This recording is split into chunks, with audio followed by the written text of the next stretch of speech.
A little while. Yan, base po yan sa binasa po natin kanina na po.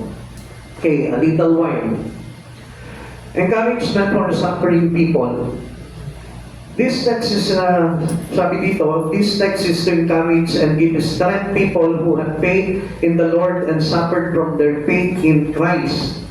Ito po yung binibigyan niya po tayo ng encouragement dito, no? Pinalalakas niya po yung ating kalooban para na sa ganoon, kasi ito mga panahon na ito, marami din po mga madadaig ng mga pandaraya ng kaaway, kaya hindi po tayo kailangan maligaw po, no? Katulad ng sinabi rin po sa Mateo 24. Now, ano po ba itong mga encouragement na ito?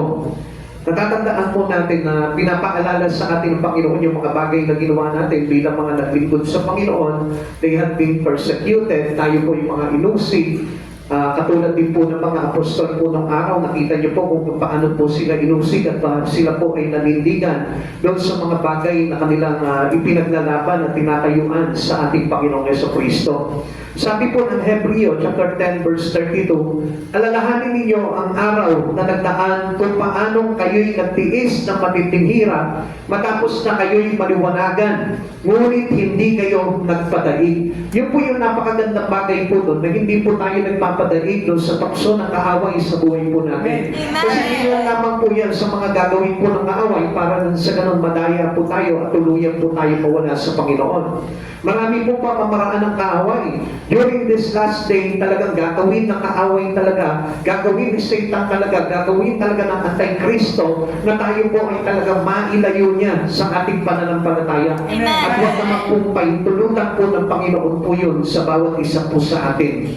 Amen. Ikalawa, they are reproached and afflicted. Yung po nakaranas din po sila ng paninira, nakaranas din po sila ng pagpapahirap. Now, alam niyo po, sa ating po dito, malumang po tayo, ano po, kuminsan, hindi na rin po natin naranasan itong maging siraan tayo, o kaya naman, pahirapan po tayo. Pero doon po sa mga apostol na naglingkod po noong una, sila po ay nakaranas po dito mga bagay na ito, kaya mapalad po tayo dahil sa ating paglilingkod, medyo magaan lamang po yung paglilingkod natin. Amen. Kaya nga, pag inaman po natin ang buong sikap, ano po, at huwag po tayo mismo, yung pong umadlang doon sa pagtawag sa atin ng Panginoon. Amen. Tulad po ng sinabi ng Hebreo, chapter 10, verse 33, kung minsan kayo kung minsan kayo ang iniinsulto at pinapahirapan sa harap ng madla, kung minsan naman kayo ang umaalalay sa mga kasamahan ninyo na pinapahirapan ng gayon. So makikita po natin, kung minsan mayroong mga tao po talaga, may mga kapatid po tayo na talaga sobra po yung pagpipigil po sa kanila, sobra po yung paghahadlang po sa kanila, ano po? Pero naging daan po yun, naging susi po yun na tayo po bilang mga mananampalataya sa Panginoon, tinuturuan po natin sila na maging matatag, ina-encourage po natin sila na maging matibay. Amen. At yan po yung isang bagay na napakaganda po na pinaninindigan natin at tinatayuan po natin sa ating paglilingkod. Ikatlo, lost their earthly possession. Naranasan nyo na po ba na mawalan po kayo ng mga bagay-bagay sa buhay po ninyo nang dahil lamang po sa paglilingkod nyo po sa Panginoon? Yun po yung pinakamaganda po doon, ano po? Yung ginagamit po natin sa Panginoon. Kasi sa kanila po, alam niyo po, sa kanila, tinatanggal po talaga sa kanila. Ninanakaw sa kanila, inaagaw talaga sa kanila. Yung mga bagay-bagay na meron po sila, pero sa panahon po natin, wala naman pong magnanakaw po sa atin noon. Dahil sa paglilingkod natin sa Panginoon. Kaya nga po, napakaganda po na yung ating mga possession, no? Yung mga whatever possessions we have, dito sa mundo na ito, magamit po natin for the glory of God. Katulad po dito, na sinabi po ng Hebreo chapter 10 verse 34, tinamayan ninyo ang mga nakapinanggo at hindi kayo nalungkot nang kayo'y agawan ng ari-arian sapagkat alam ninyong higit na mabuti at nananatili ang kayamanang nakalaan sa inyo. Kaya nga alam nyo, sa ating po bilang mga naglilingkod at naghihintay sa pagbabalik po ng ating Panginoon, tayo po ay nakapuon na po sa kayamanang panlangit. Amen. At yan po yung sinasabi ko po sa inyo kanina na kung tayo po ay abala pa po doon sa mga bagay na pang-araw-araw na ginagawa po natin, medyo magbigay po tayo ng enough time for the glory of God. Para na sa ganon, maingatan po natin at manatili po sa atin itong kayamanan ng nananatili at nakalaan po sa atin doon sa ating Panginoon. Now, with our faith in Christ, we do sometimes to trade our earthly possessions through the promise of eternal. So, kung mapapansin po natin dito, sa atin ang ganda eh. Kung ano man yung bagay na meron po tayo, napakaganda eh. Hindi po katulad sa panahon po nila. Sa kanila po kasi kapag nabalitaan po nila na naglilingkod po dito sa Panginoong Jesucristo, talaga pinapersecute po sila, ninanakawan po sila, at lahat ng mga ari-arian po nila sinusunog, winawasak, ninanakaw, o sinasamsam. Kaya sa atin po maganda. Dahil kung ano man yung bagay na meron tayo, whatever earthly possessions you have in your hand, napakaganda po kasi pwede nating magamit sa Panginoon. Amen. We can trade it into doon po sa pangako na eternal na kung saan buhay na walang hanggan. Ang ganda po, pwede natin in exchange to our into our salvation, into our life, that the promises of God into us, talaga magagamit po natin yun. Pero hindi ko po sinasabi na ito po yung susi para magkaroon po tayo ng life eternal. Kundi pwede po itong gamitin para po sa maraming bagay para makapag-impok po tayo ng kayamanan sa langit. Amen. Ika-apat, we're tempted to give up. Now, kung minsan, di ba, parang bumigib up na tayo, no? Sumusuko na tayo, pero napakagaan pa po ng labanan natin. Compare with those people early serve God. Kung mapapansin po natin sa kanila, talagang sila po, talagang dumanas po sila ng pagkabilanggo, ng pagbubugbog, pinapatay yung mga mahal nila sa buhay, pinapatay yung mga kasamaan po nila. Pero hindi po sila gumipa. Kaya nga po dito sa panahon po natin, sabi ko nga po sa inyo, pinapakita ko po sa inyo, napakaluwag ng panahon po natin dito, libre-libre po tayo sa paglilingkod sa Panginoon. Kaya nga po, kapag gumipa pa po tayo, medyo mabigat na po yun sa harapan ng Panginoon. Kaya huwag po natin gagawin po yung bagay na yun. Hebrew 10 verse 36. Kinakailangan kayo'y magtiis upang masunod ninyo ang kalooban ng Diyos at matanggap ninyo ang kanyang ipinangako. Ano bang sabi sa atin dito? Kailangan natin magtiis.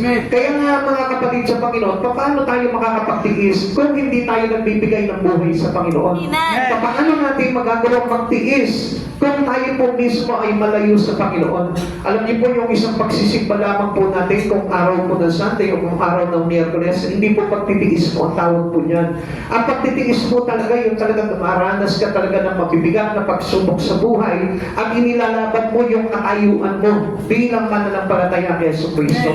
Doon po tayo magtitiis o kaya naman po dahil sa paglilingkod mo sa Panginoon, naghirap ka, nawalan ka o para bagang naubusan ka na lahat-lahat ng mga bagay o kaya itinakwil ka, natututunan po natin doon yung pagtitiis. Pero kung halimbawa sa pagkakataon po na katulad po na sa atin, ano po, halos masasabi ko na wala pa nga po tayong pagtitiis na nagagawa eh.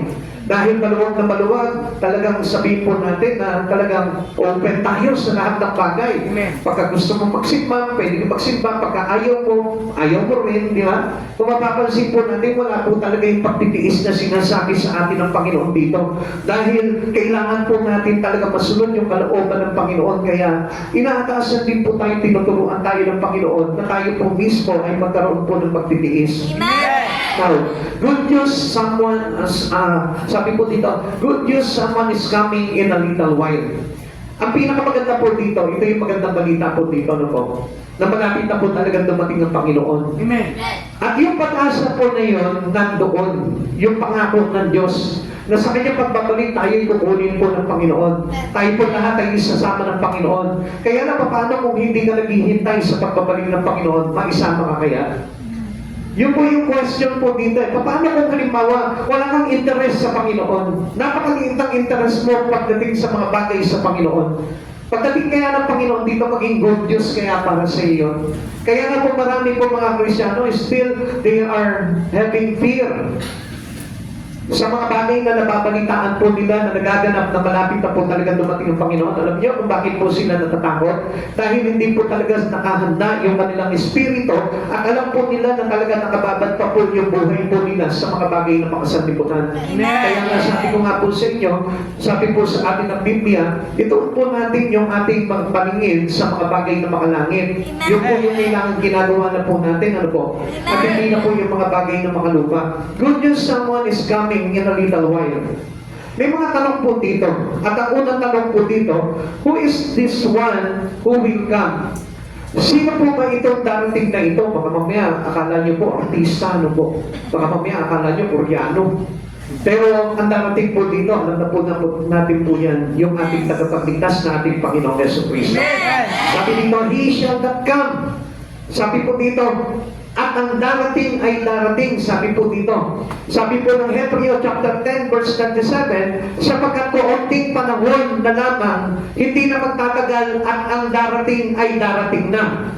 Kaya huwag tayo maghihintay ng walang ginagawa. Kasi gusto po talaga ng Panginoon, yung maghihintay po natin talaga, mayroon po tayong kalakip na gawa po pagdating sa Panginoon. Dahil paghihintay po talaga sa Panginoon, we made our life busy. Amen.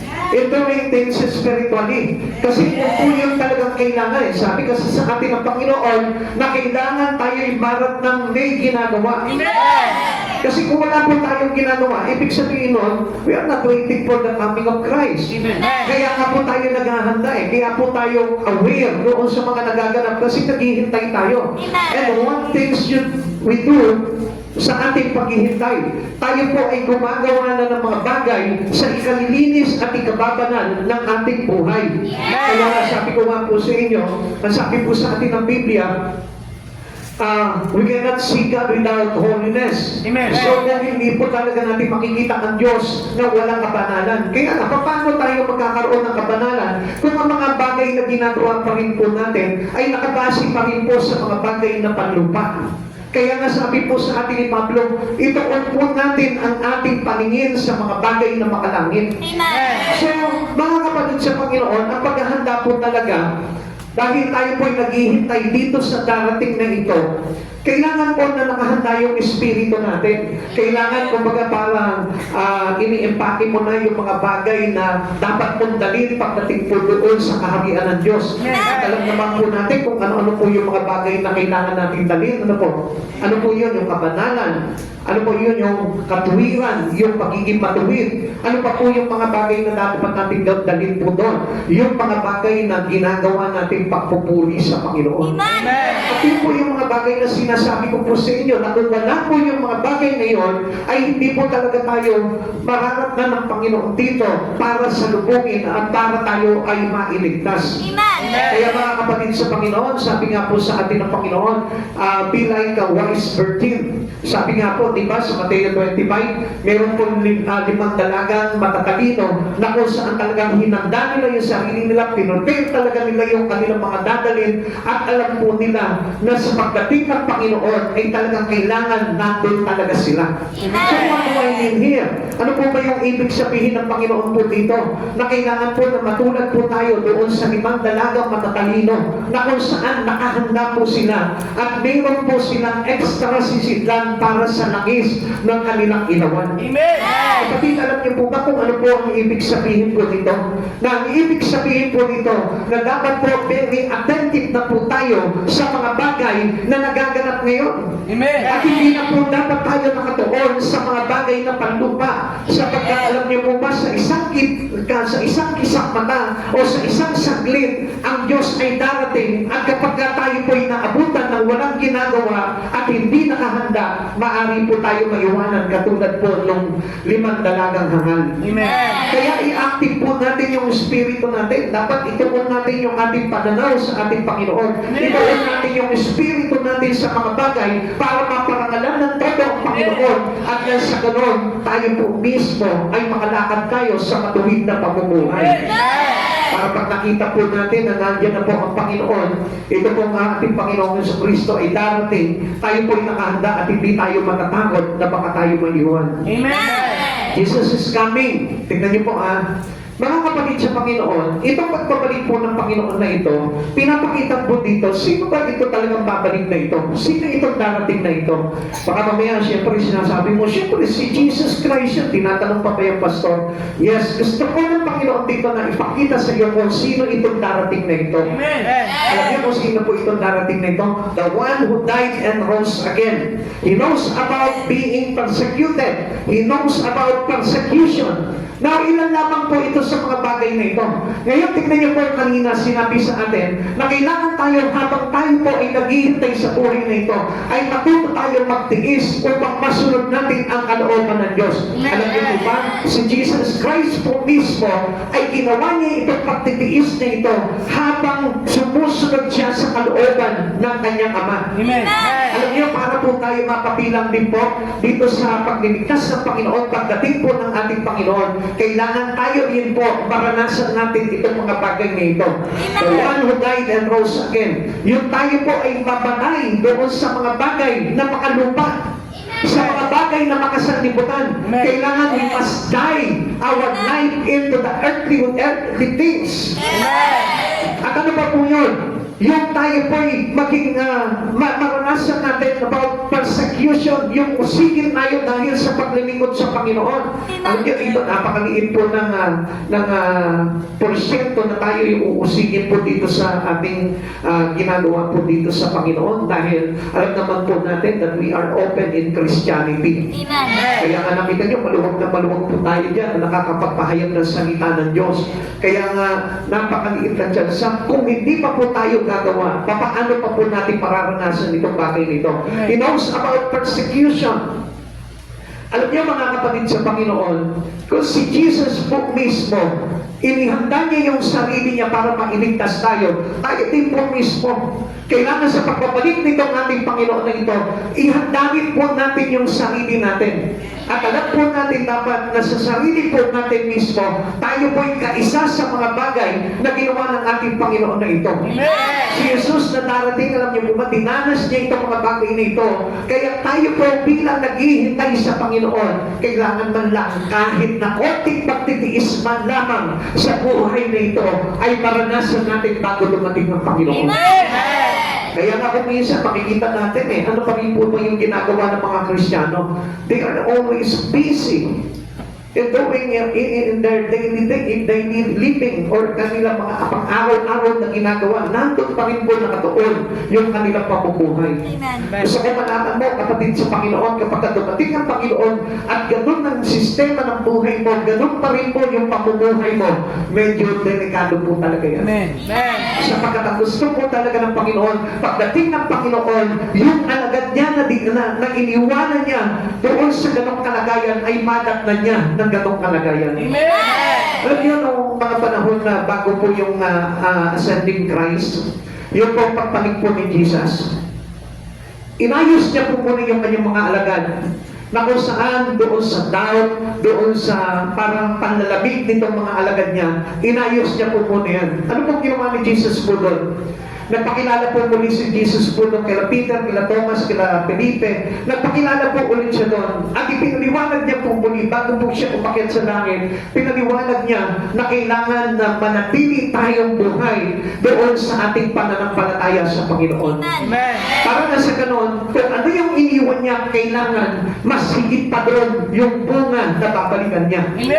Kaya mga kapatid sa Panginoon, tayo po mismo, kailangan na maging bunga po natin sa pagbabalik ng Panginoon. Makita niya po tayo na talagang punong-puno sa Espiritu ni Jesucristo, buhay na buhay sa presensya ng Diyos, at punong-puno ng bunga na nagbubala sa kanyang kaharian. Alam niyo mga kapatid sa Panginoon, kung hindi po natin gagawin ito, pagbalik po ng Panginoon po dito, sino itong babalik na ito?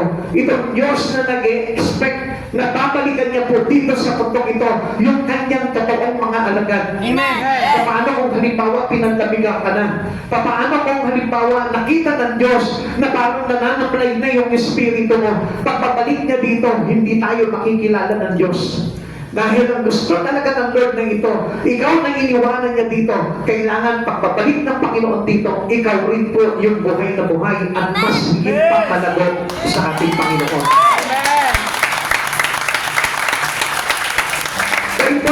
this news. This will serve a good news for every Christian who really believe Christ Jesus. And there is an importance of this news into every one of us. Alam niyo po ba ang kahalagahan po nito? Sa atin po mismo, sinisiguro po sa atin ng kasulatan na ang Panginoon po ay babalik. Amen.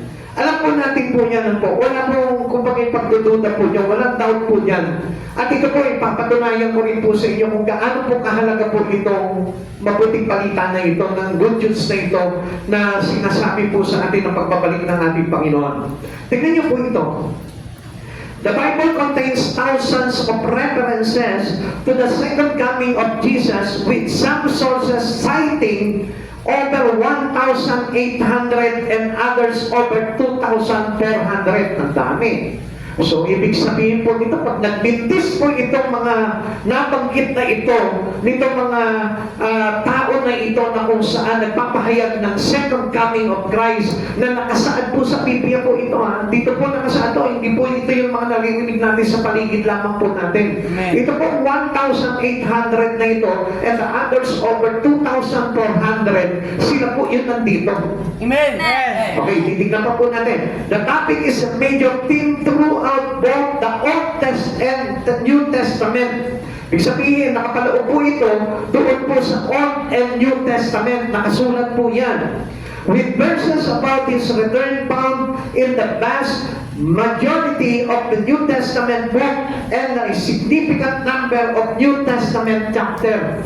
So, dito pinapakita po dito sa atin na kung saan talagang napakarami po ng kapahayagan po na ito. Kaya, kung ikaw nagdadoubt ka pa doon sa mga bagay na yun, I tell you, hindi ka mananampalataya ng Panginoon. Kasi supposed to be, alam niyo po, sa dami pa po ng nadagdag na nagpapahayag na malapit na dumating ang Panginoon, hindi lamang po dito sa Biblia na ito, kundi sa iba't ibang sulok po ng daigdig po natin na ipinapahayag, malapit na dumating ang Panginoon, surely darating na po talaga ang Panginoon.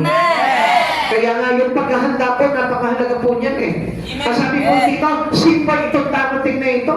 Ang Panginoong Jesucristo na nagsabing babalik siya po dito sa mundo nito para ano? Para hukuman na po itong daigdigan na ito. At para iligtas niya na po yung mga tao na talagang sumampalataya ng totoo sa Kanya. Okay, tignan pa po natin dito. For example, one source notes 1,845 references, 17 Old Testament book mention it.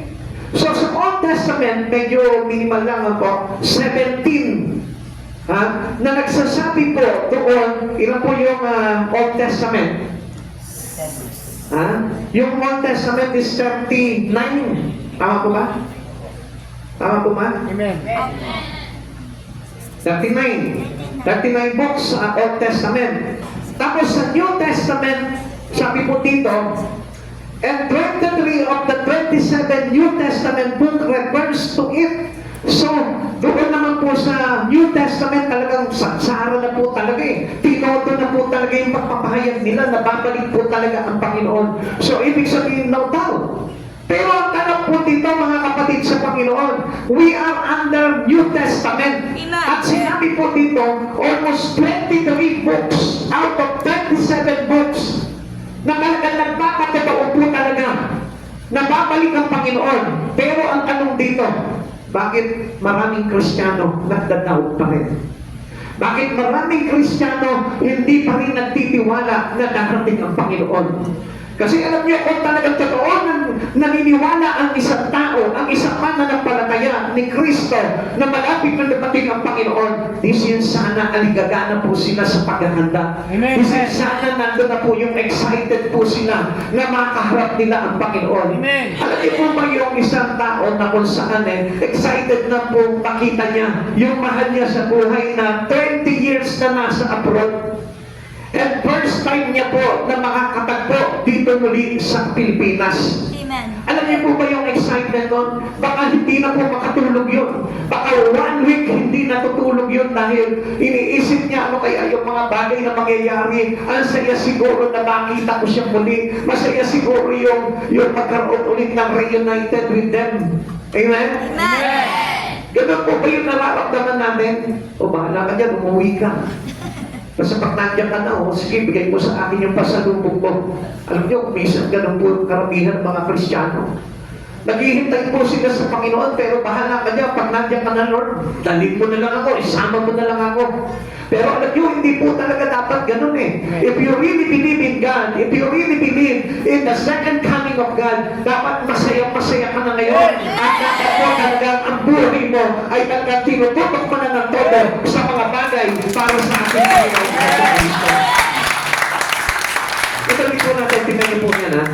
Yung total reference daw po, na sinasabi po dito, value sources cite in high number references to Jesus' return with estimate ranging from over 1,800 to more than 2,400. So, kung titignan po natin, kung isasum up po natin, no, ang laki po nung talagang pagkakakuhanan po talaga ng katotohanan na talagang malapit na po talagang dumating ang Panginoon. New Testament frequency, the topic is prevalent in the New Testament with the references appearing in 23 out of 27 books. Another sources estimate it, mention it about 1 in every 30 New Testament verses. Ang dami talaga eh. Talagang kung talagang papatotohanan lang natin, out of, sabi po dito,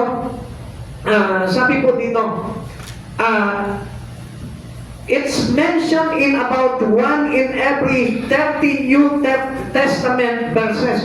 Every 30 verses in the New Testament, merong isa. So, ibig sabihin, hindi ka talaga maliligaw eh. Hindi ka talaga mawawala eh. Yun lang, pag hindi ka nagbabasa ng Bible. Yun ang problema po natin talaga. Kaya nga, itong panahon na ito, kailangan basahin natin talaga ng basahin talaga yung Bible natin. Para na sa gano'n, makasiguro po talaga tayo na ang lahat ng bagay na nagaganap na yan, ay matiyak natin na talagang sinasabi na po talaga ng Biblia. Old Testament presence. The Old Testament all contains numerous prophecy about the second coming. So, sa Old Testament naman, ang dami ng mga prophecy na nakita natin na talagang nagaganap. Ano po?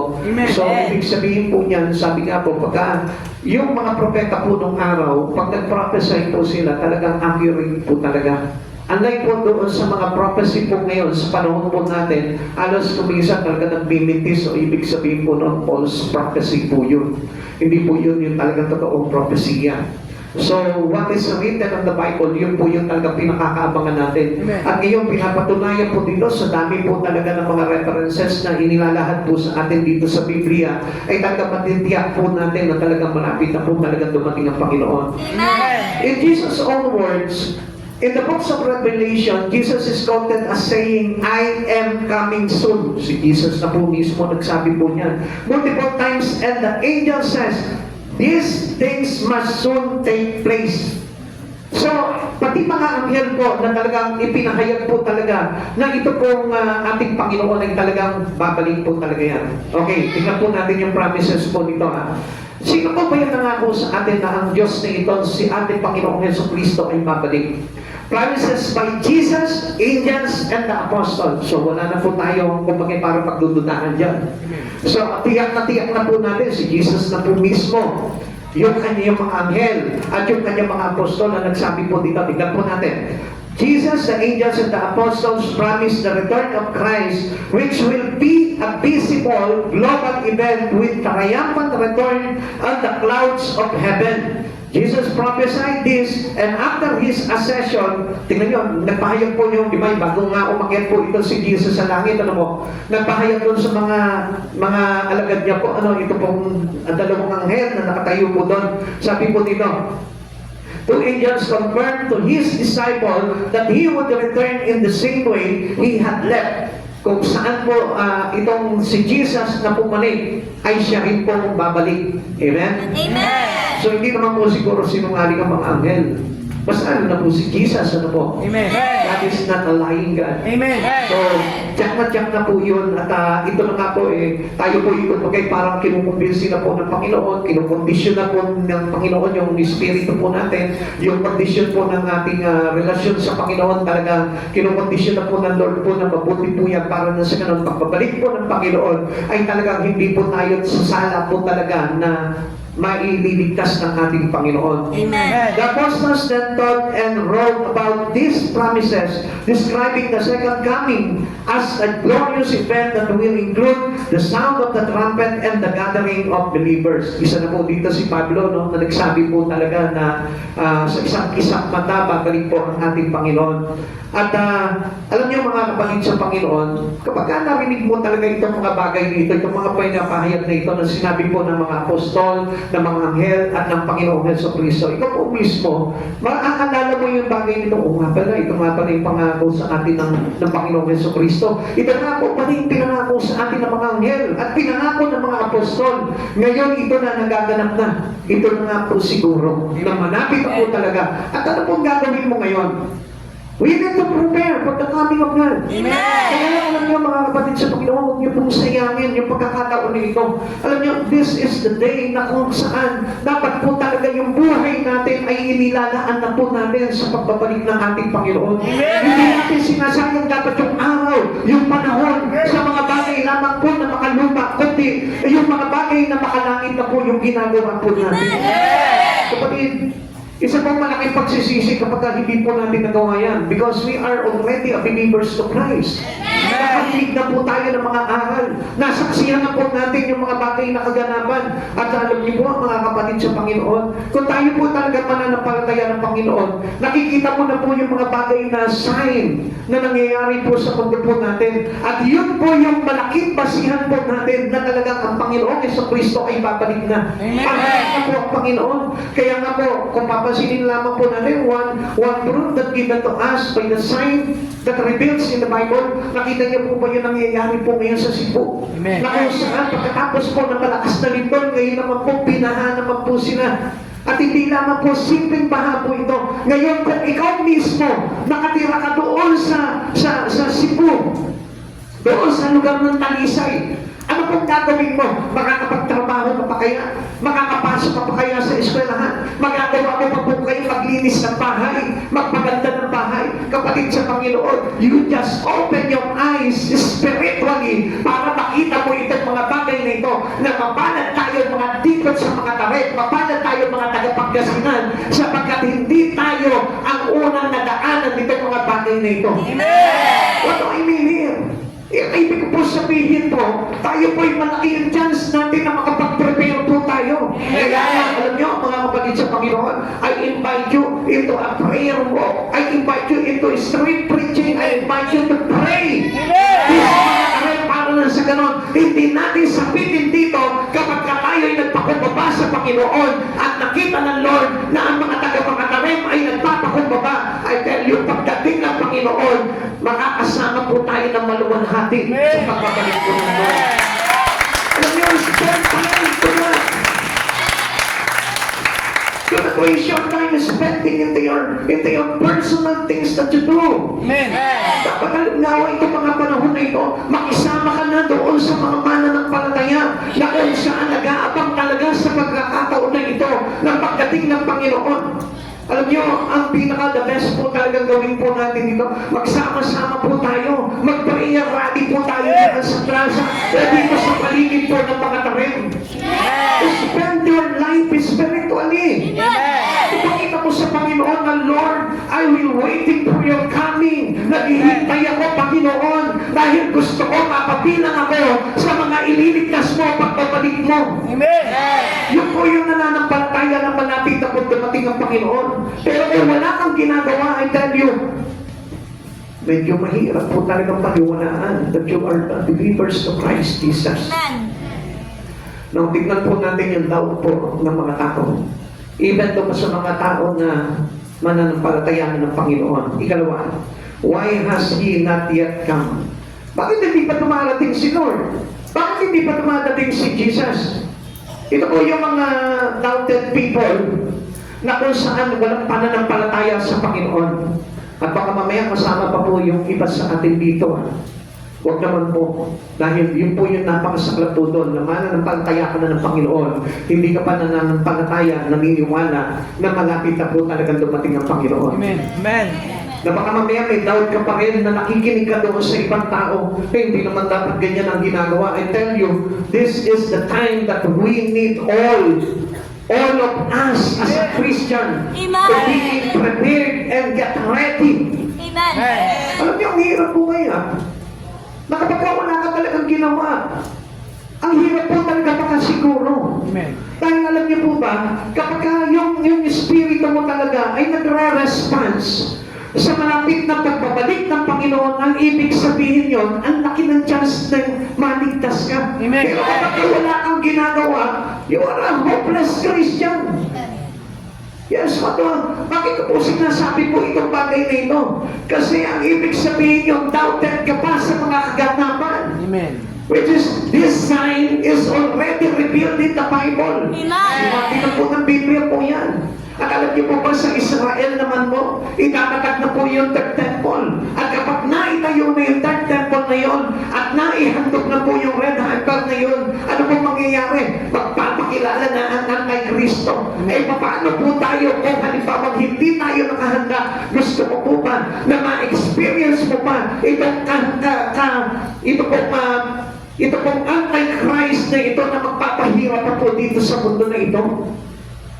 Mas masarap po na maibalik na po tayo ng Panginoon.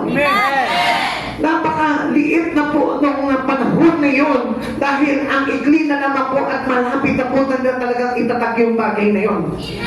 Kaya nga, sabi ko nung iba, ano po, ito yung mga doubted people na wala talagang pananampalataya sa Panginoon eh. Even Christian, meron po mga mangilang-ilang mga Kristiyano po na ganito po ang kaisipan. Pero ang sabi po dito, he that shall come will come.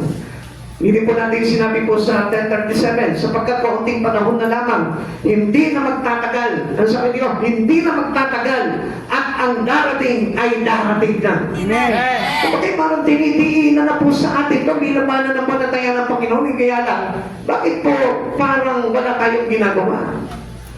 If you ask your own self, pag tinanong mo yung sarili mo, bakit wala nga akong ginagawa? Bakit patuloy pa rin ako doon sa mga bagay na ginagawa ko lamang na mga bando? So pag talagang ako ay believers of Christ at hindi ako kaisa dito sa mga nagsasabi na ito, why has he not yet come? Bakit hindi pa siya dumarating? Alam mo kung talagang believers of Christ po tayo at itinitindig na po sa atin, hindi na magtatagal at darating, ang darating ay darating na.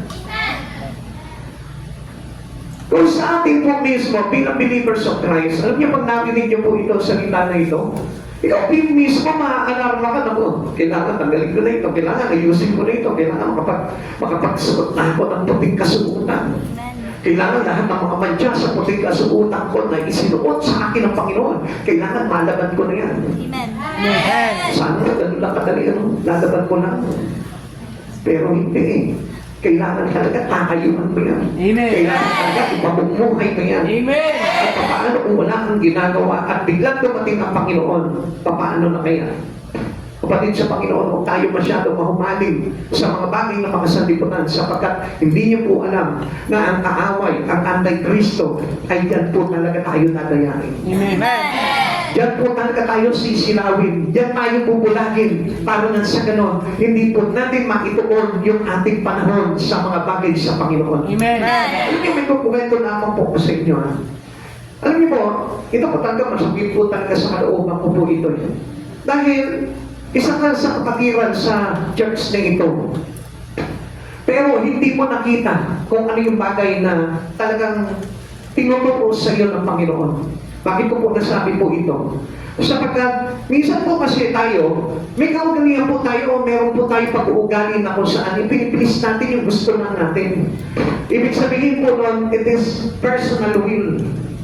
Na kapag ipinilit mo yung gusto mo, kaysa doon sa itinuturo sa iyo ng lingkod na ginagamit sa iyo ng Panginoon, I tell you, hindi po pananampalataya sa Diyos ang tawag doon.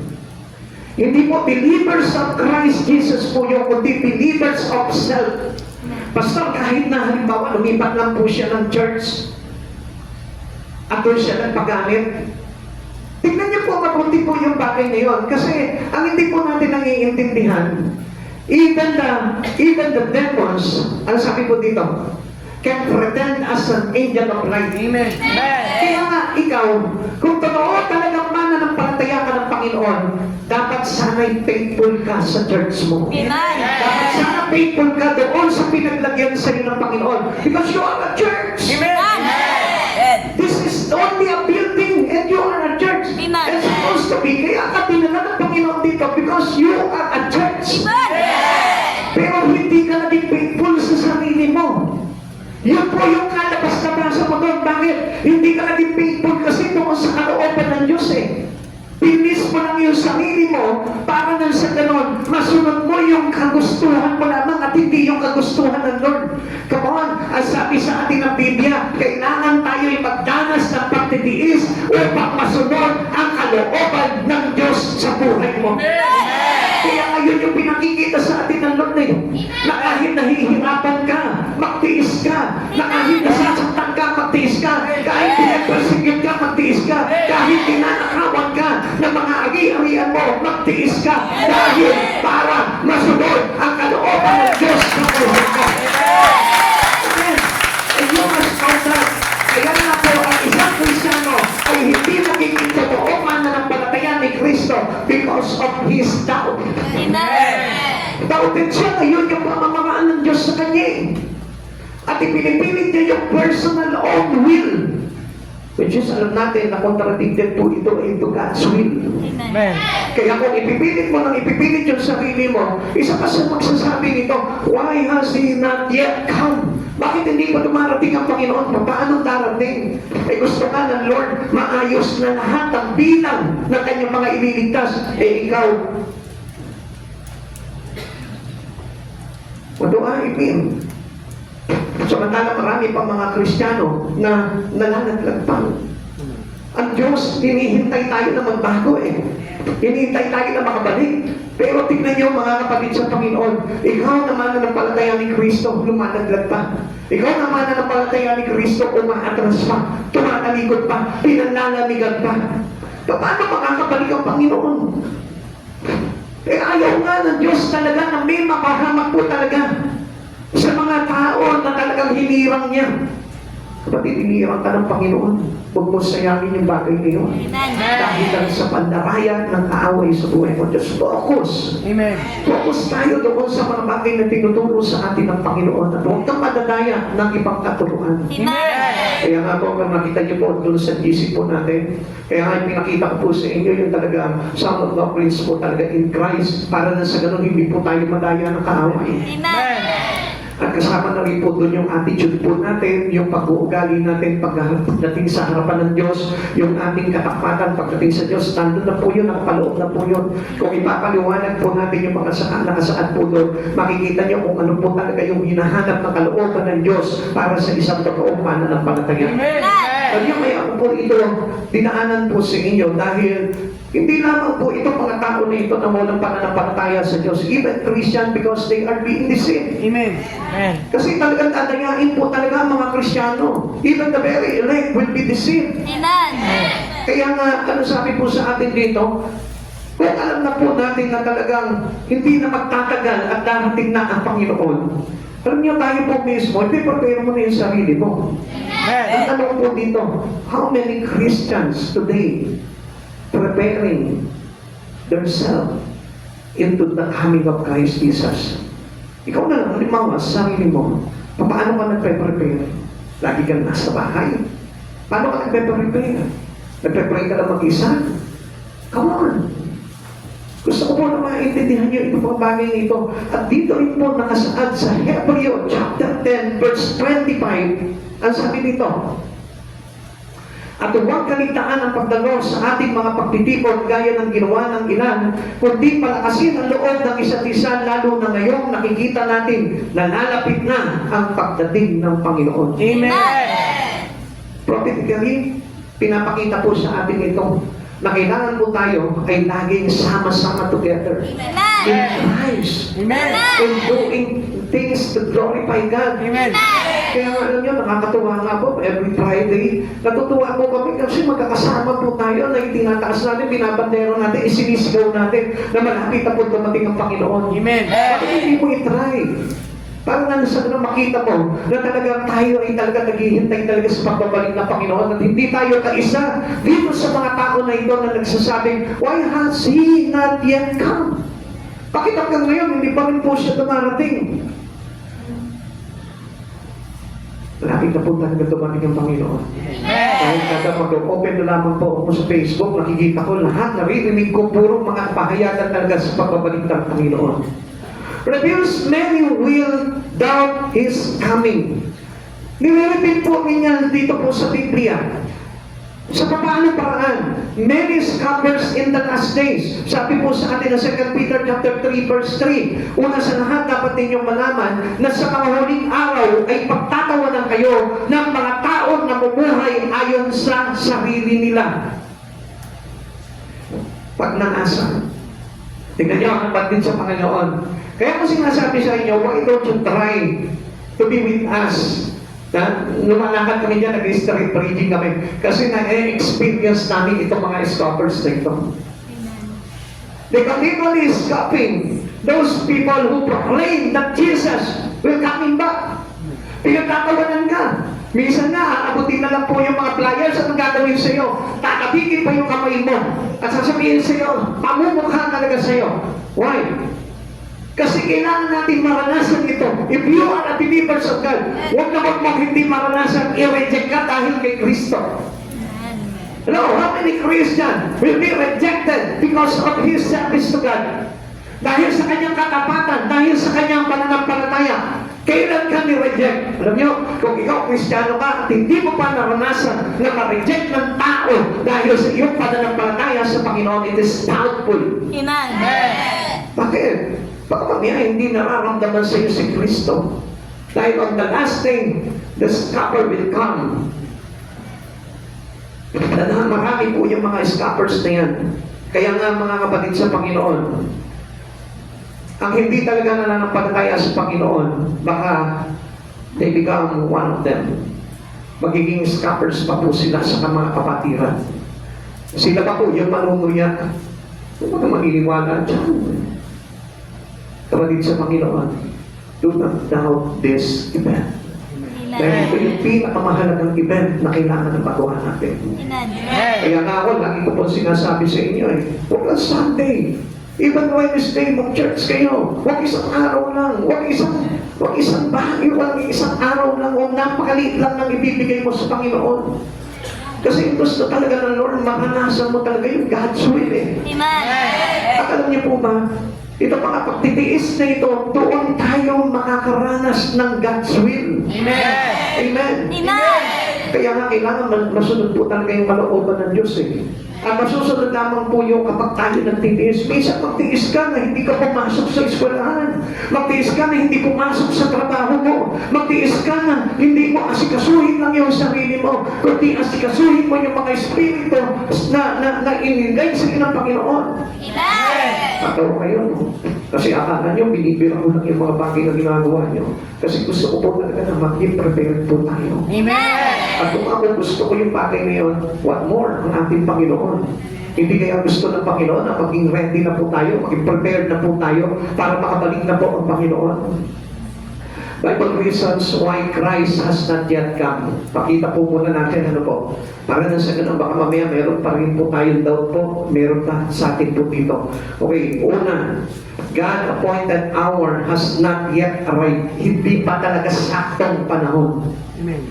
Maaaring 5 days to go, 10 days to go, 1 month to go, 1 year to go. Hindi natin masabi kasi ang Diyos lang po nakakaalam niyan Amen. Itinakda na ang Diyos lamang ang nakakaalam kung kailan po magaganap itong mga bagay na ito. Kaya nga ang hinihingin din po sa atin ng Panginoon, get ready! Amen. Prepare! Prepare! At magiging tayo sa Panginoon. Kailangan we submit already our life into God. Amen. Sabi ko na Mateo chapter 24 verse 36, ngunit tungkol sa araw at oras na iyon ay walang nakakaalam kundi ang mga anghel sa langit o maging ang anak man, ang ama lamang ang nakakaalam nito. Amen. Alam nyo, may narinig pa nga ako dyan. Kala ko ba, Diyos si Jesus. Okay, pag-aralan po natin yan para malaman po natin yan. Kasi marami po talagang mga doubt. Marami mga doubtful person o doubtful Christian na ang nangyayari po dito, napapabilang pa po ito is scoffers.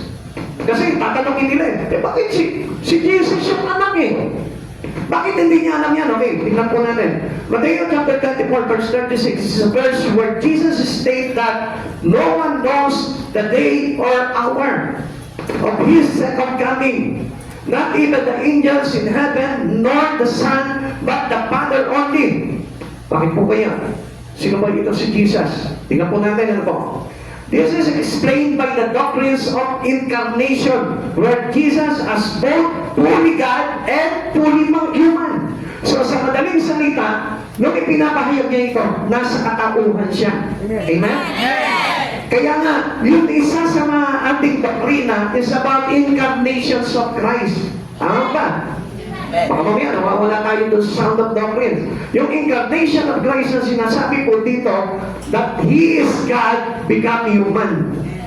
So, paano niya sasabihin ngayon na nandun siya sa kalagayang tao at sasabihin niya, oo, alam ko, kung kailan darating ako. Siya yun Siya rin yung mabalik Bakit hindi niya alam? So because at that time, He was a human. Sabi ko dito, this is explained by the doctrines of the incarnation where Jesus as both fully God and fully human. Amen. Yung kalagayan po ni Jesus, nandun po siya sa state of fully human. Kaya hindi niya pwede sabihin, hindi ka bubulong ko sa iyo. Bubulong ko sa iyo kung kailan ako mabalik.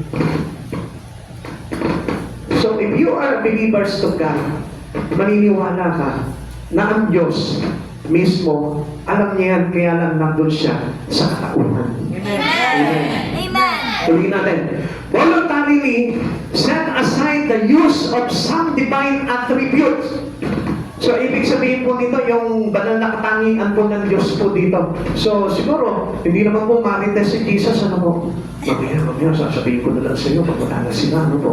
Hindi mo siguro ganun, ano? Such as knowing the specific time of His return. The verses emphasizes the importance of believers being constantly ready and vigilant. Ang purpose ng Lord po doon, para ikaw maghanda ka. Amen.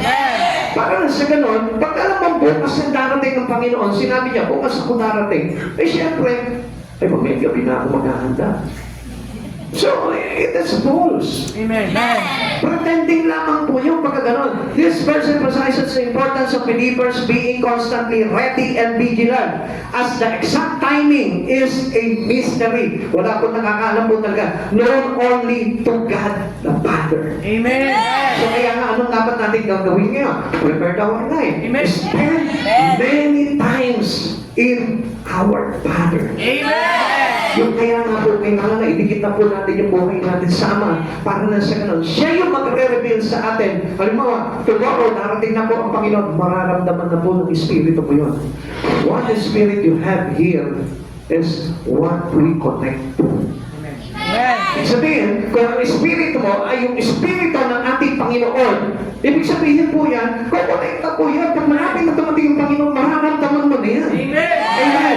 Hindi na kailangan i-mention sa iyo, o bukas, 12 o'clock, darating ako. Hindi na kailangan gano'n. We discern what was really revealed in nature. Amen. Kung ano yung mga sign na yun, makikita mo, mararamdaman mo na yun, totoo na ito. Alam natin na totoo na ito. Alam niyo, maganda na po mananampalataya na po. Noong mga panahon po ng mga bata pa po ako, hindi pa po ako ganun seryoso, pero nakakarinig na po ako ng mga bagay na ito na malapit na dumating ng Panginoon, pero hindi ganun ang impact. May mga nagaganap pero hindi ganun ang impact. Pero this time, ngayon po naramdaman talaga na ang lapit-lapit na po talaga ng Panginoon. Amen. What will we do? Ano na po yung dapat natin gawin? Huwag na po tayo mag-aksaya ng panahon. Ilapit at idikit na natin yung buhay natin sa Panginoon. Ikalawa, Bible reason why Christ has not yet to come. The church has not been completed. Hindi pa kompleto eh. Tayo yung church, hindi pa kompleto. Maaaring siguro hindi pa nakaprepared yung espiritu ng katabi mo. Kaya sabi mo sa katabi mo, mag-prepare ka na. Mag-prepare ka na. Sabi po ng Noah chapter 15 verse 14 to 16, katatapos pa lamang isalaysay ni Simon kung paano unang ipagpinamalas ng Diyos ang kanyang pagkalinga sa mga Hentil upang mula sa kanila ay may mga mapabilang sa kanyang bayan. Ito ang sumang-ayon at pinahayag ng mga propeta tulad na nasusulat. Pagkatapos nito ay babalik ako at muli kong itatayo ang bumagsak na kaharian ni David. Muli ko itong ibabangon mula sa kanyang pagkaguho. Alam niyo po ba yung pinapakita dito? Okay, basahin po natin. Acts 15 verse 14 to 16 para po may paliwanag po sa atin. Emphasizes that God is choosing non-Jews to form a people for His name. Ibig sabihin po yun, yung mga tao, mga hindi Hudyo, yun nasa iba't ibang panig ng mundo. Amen. Na ibibilang sa iniligtas ng Panginoon, kinukumpleto pa po ng Panginoon po yun up to now. Kaya nga, sabi ko nga po sa inyo, may pag-asa pa po tayo eh. Kaya kung halimbawa, wala ka po pong desire o wala ka pa pong interest sa Panginoon, this time, pwede mong ilagay yung interest mo na sa Panginoon. Ilagay mo na yung desire mo sa Panginoon. Ilagay mo na yung sipag mo sa Panginoon. Ilagay mo na yung activeness mo sa Lord. Para na sa Panginoon, mapabilang tayo sa bilang na ito na ililigtas ng Panginoon. Amen. This is supported by a quote from the prophet Amos, which promised that God will rebuild the tabernacle, the tent of David, so that all nations can seek the Lord. In context, this passage from the Jerusalem Council confirms that salvation through Christ, through Jesus, is for both Jews and Gentiles.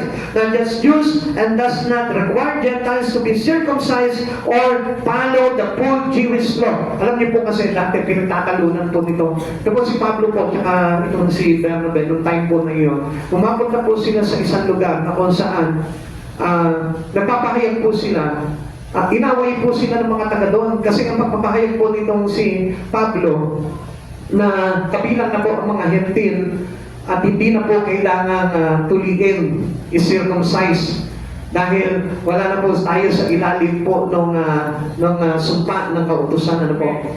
So, ayaw po pumayag ng mga Hudyo po nung araw na hindi po nila kiniklaim na meron pong karapatan tayo mga Hentil po na mapabilang po sa pagliligtas ng Panginoon dahil wala sa atin yung tipan na ibinigay po sa mga Hudyo na kailangan po na ma-circumcise po sila para magsilbi po na tipan po nila sa Panginoon yun na ililigtas po sila.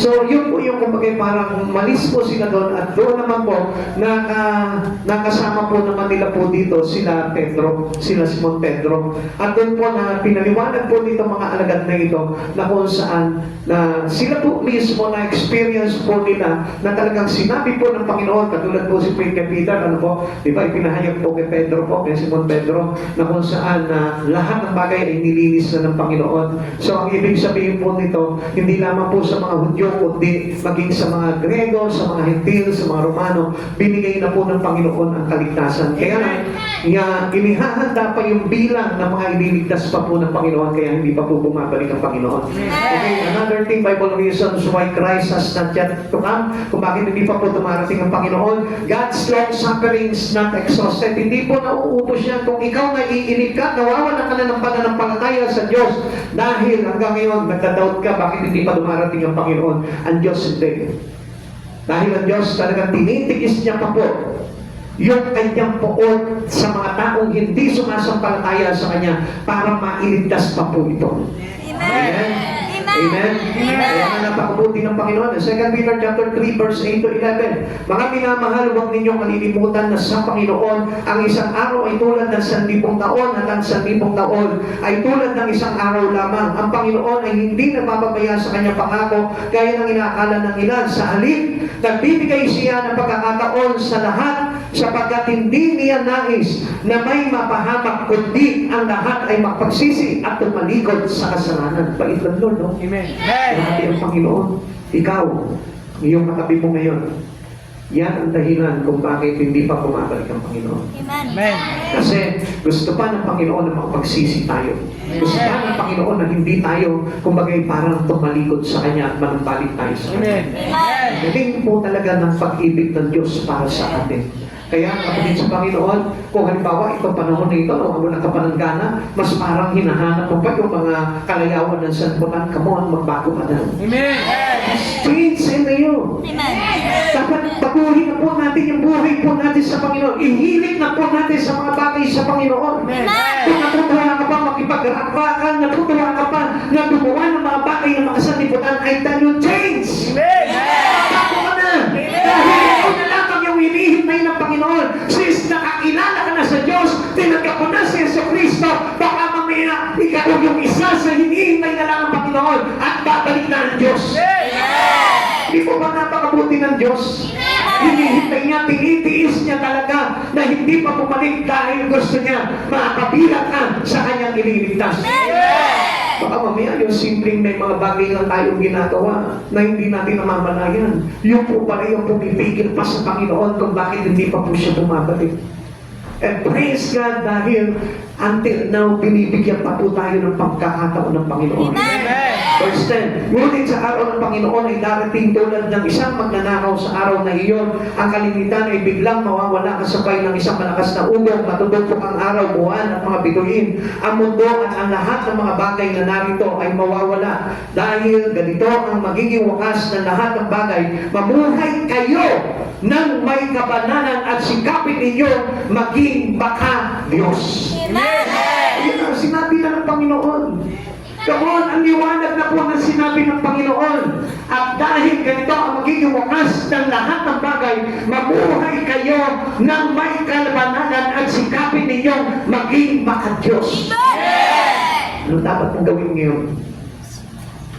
Yung mamuhay na tayo sa kabananan ng Diyos. Amen. Yung sikapin na po natin na maging maka-Diyos. Kung gagawin mo pa rin at kahihiligan mo pa rin yung mga bagay na makasanlibutan, paano ka magiging banal? Paano ka magiging maka-Diyos? Kung ang naman pa rin ang isipan mo yung mga bagay na makasanlibutan, paano ka magiging maka-Diyos? Kung focus pa rin po tayo doon sa mga bagay na ginagawa natin into our personal life, into our personal own will, paano tayo magiging maka-Diyos at makabanal? Kapatid sa Panginoon, mag-isipan mo itong bagay na ito. Sinasabi na ng Panginoon na bago man lang makabalik ang Panginoon at bago makasan ang mundong ito, tayo po lahat ay matuto na lumakad sa kabanalan. Kapatid sa Panginoon, huwag na tayo mahumaling po sa pagpapayaman. Ang kayamanan, pwedeng ibigay sa ng Panginoon yan. Pero yung kaligtasan, pag hindi mo tinanggap yan at pag hindi mo talaga iningatan sa buhay mo yan, pwedeng mawala sa iyo yan at hindi na maibalik pa.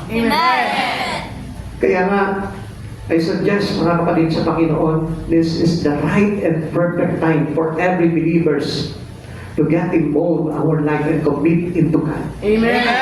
Commit mo na yung buhay mo, huwag ka namang hinayang doon sa mga bagay na mawawala sa iyo. Let us all trade all our possessions.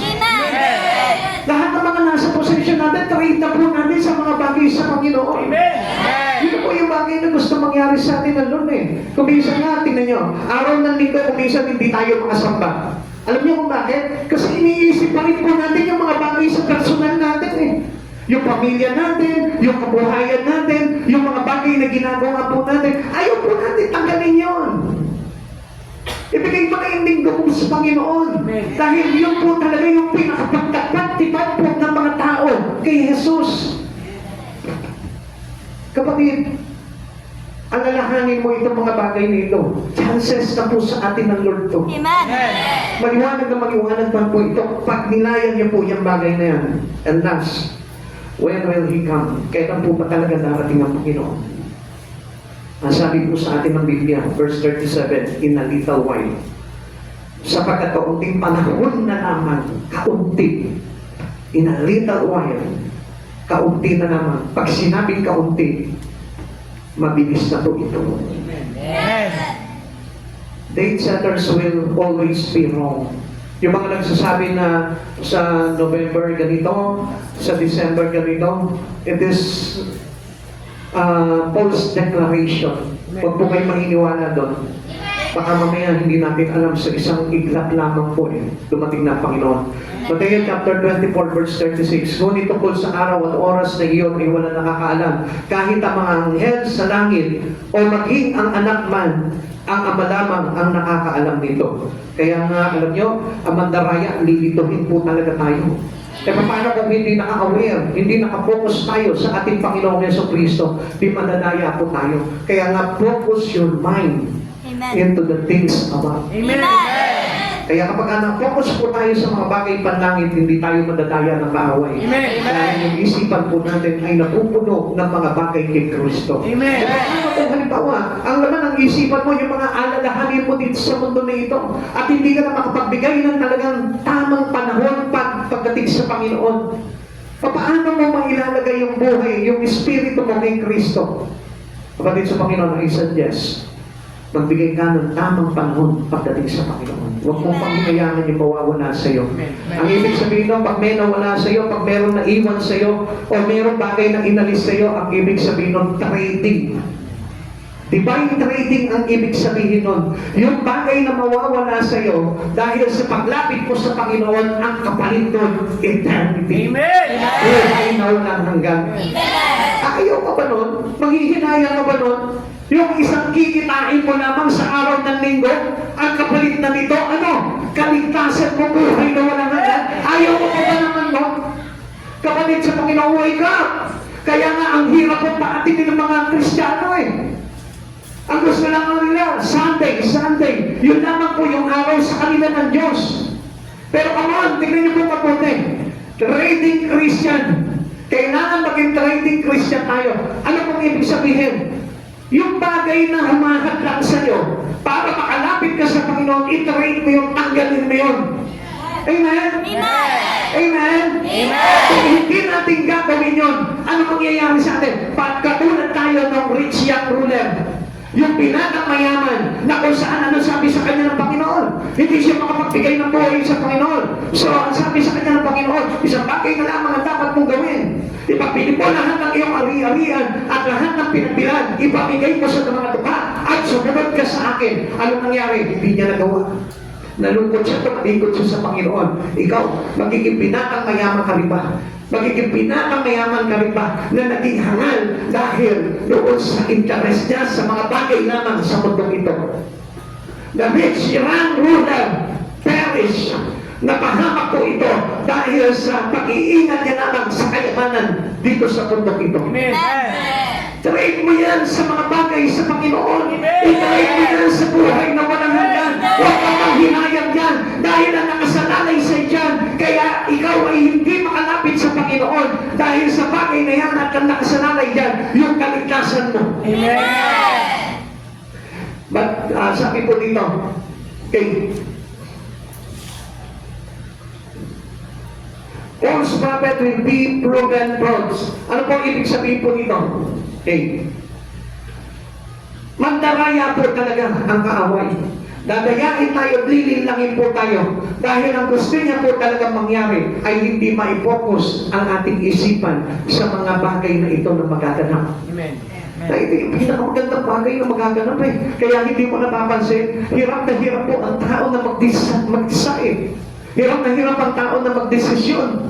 Natanggapin nila si Kristo at ibigay ang buhay nila kay Kristo dahil sila po ay nadadaya. Amen. Amen. Huwag mo sasabihin na nasa puso mo ang Diyos. Kung nasa puso mo ang Diyos, if you really love God, you must keep His commandments.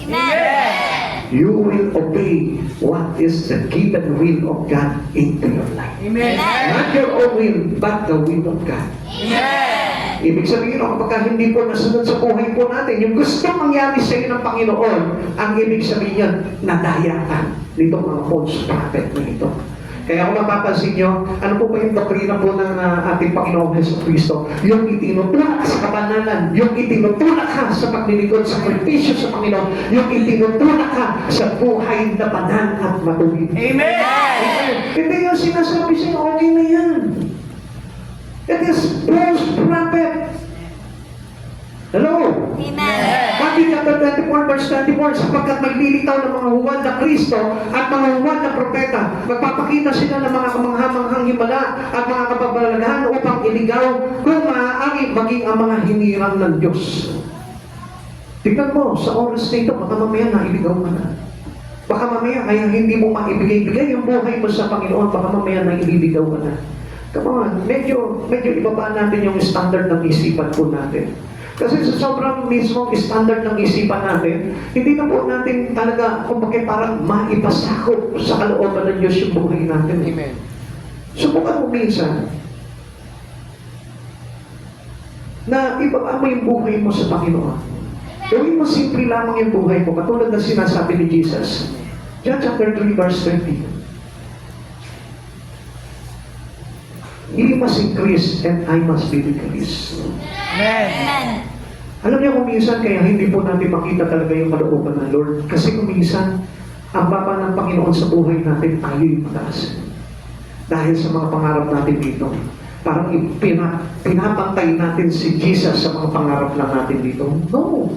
It's greater than above. Amen. It's greater than anything. Amen. It's greater than the universe. Amen.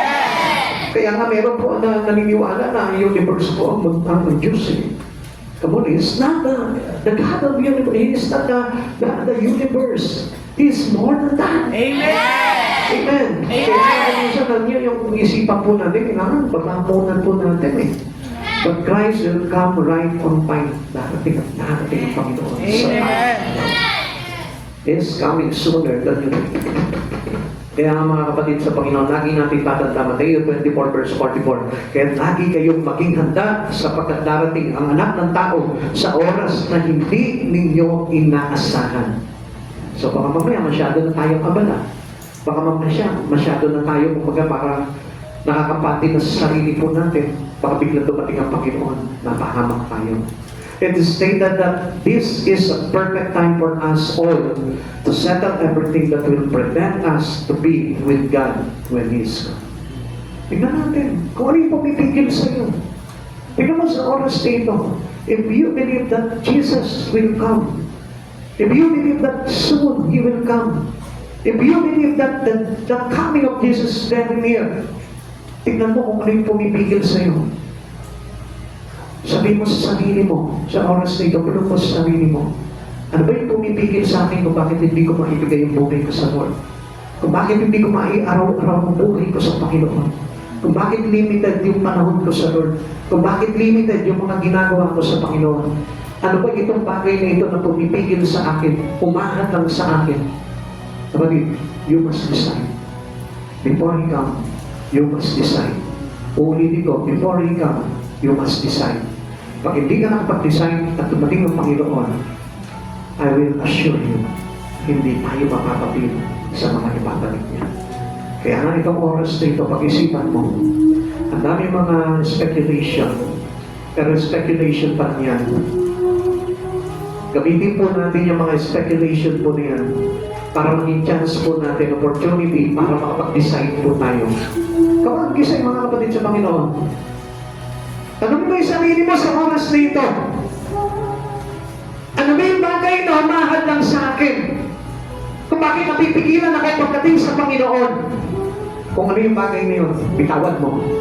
I-trade mo yan sa Panginoon para ma-convert yan into life eternal.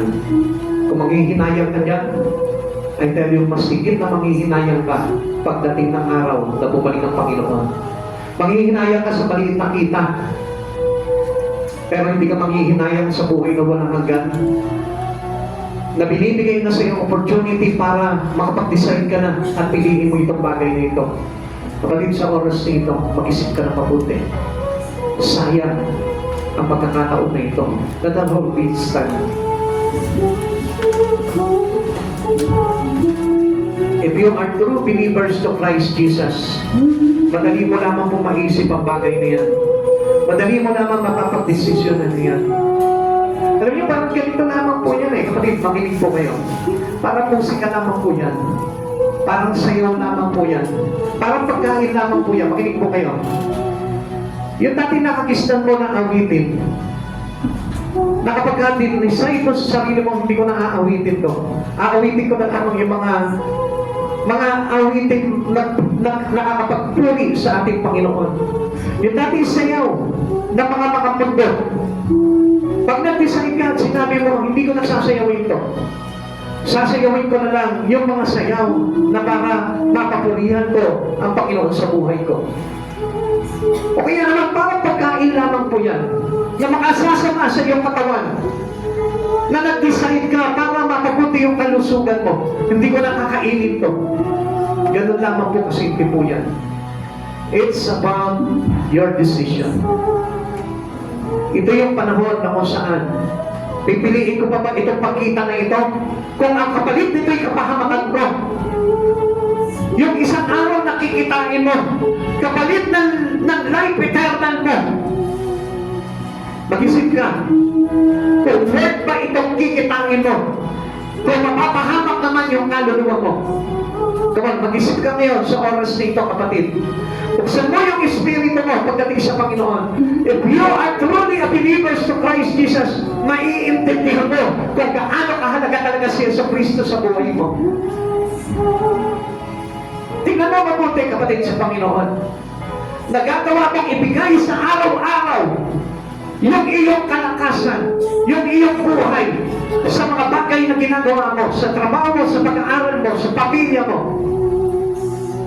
At magagawa mo rin yan kung gusto niyo mo naman na gawin ito para sa Panginoon. Hindi mahirap magbigay ng araw-araw na panahon sa Panginoon kung gusto niyo mo naman. At kung naniniwala ka na malapit na talaga bumalik ang Panginoon, ito yung panahon na kailangan mag-decide ka. You must decide right now before He is coming. Come on, let us worship God.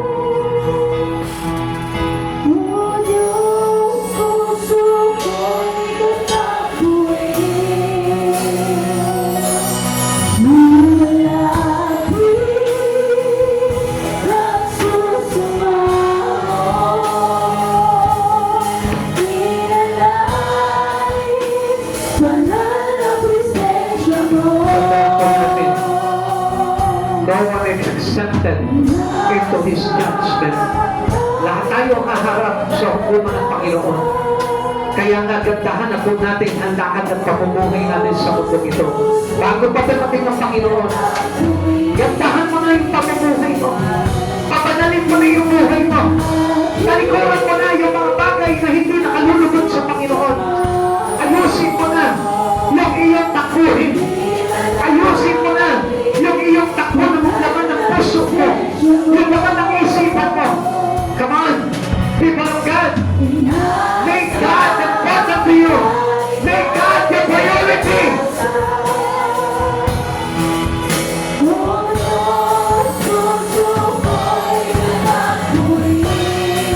Hallelujah, glory to Jesus.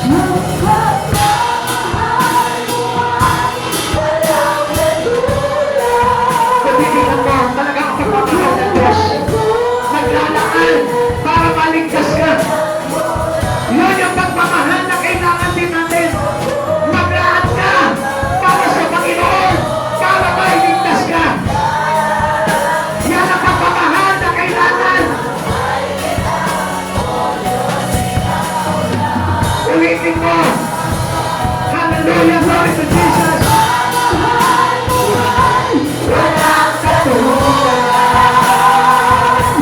Buhay ko ay kailanman di nakulang. Hallelujah. Praise Jesus. Praise Jesus. Pilihin siya ng pagkakas ng kaluluwa.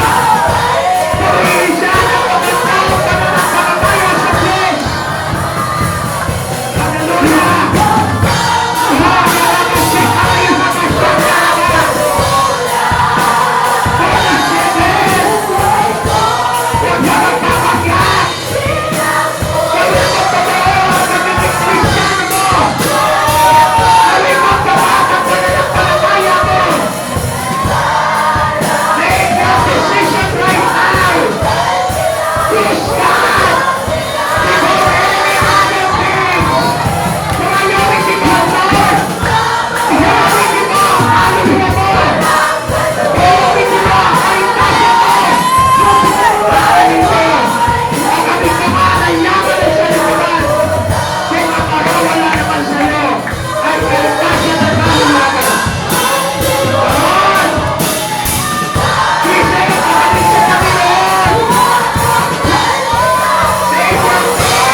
sa pag-ibig mong wagas. Yes, Lord.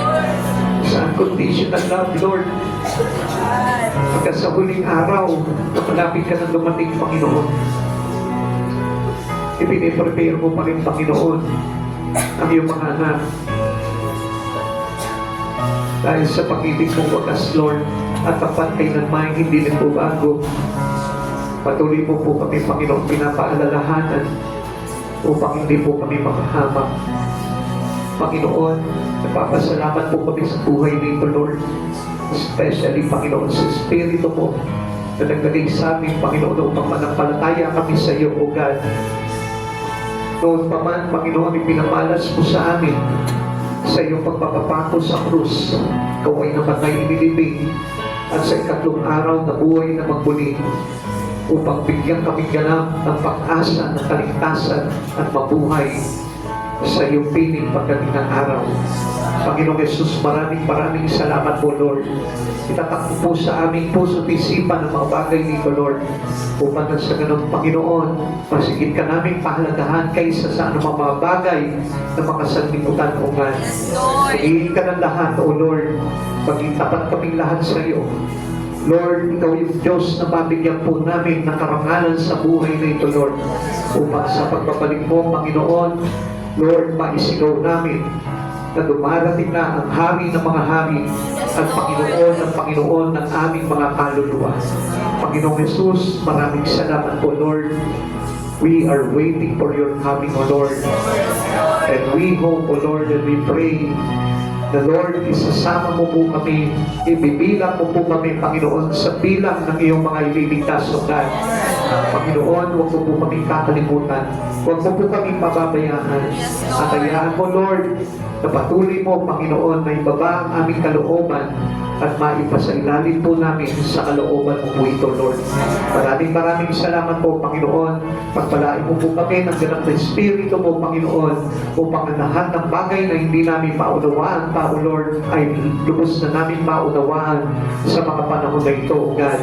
Sapagkat nananampalataya kami, Panginoon, na nalalapit na po talaga ang iyong pagbabalik, O God. Maraming salamat po, Panginoong Jesus. Salamat sa biyaya mo, Lord. Salamat sa kadakilaan mo, Panginoon. Maging sa aming pag-uwi, O God, ingatan mo po ang bawat isa. Ligtas na maluwalhati makakauwi sa aming mga tahanan. Ingatan mo po ang aming mga sasakyan, O God. Ilayo niyo po kami sa anumang kapahamakan. Ilayo niyo po kami, Panginoon, sa mga banta ng kaaway, O God. Kagayabong ikaw ni Diyos, Panginoon, na kasama po namin kapangyarihan mo at ang libo-libo ng mga anghel sa langit, O God, ang siya magbabantay sa amin, Panginoon. Maraming salamat po, Lord. Pagpalain mo po ang bawat isa sa amin, O God. Pagpalain mo po kami, Panginoon, sa lahat ng aming mga pangangailangan, Panginoon, upang hindi na kami magkulang, O Lord, upang sa ganun, O God, Lord, maibigay na po namin ng lubusan ang buhay namin sa iyo, O God. Maraming salamat po, Lord. Tanggalin mo rin po, Panginoon, ang takot sa aming mga dibdib, O Lord. Palitan mo po ng buo at katapatan, Panginoon, ng pananampalataya sa iyo, O God.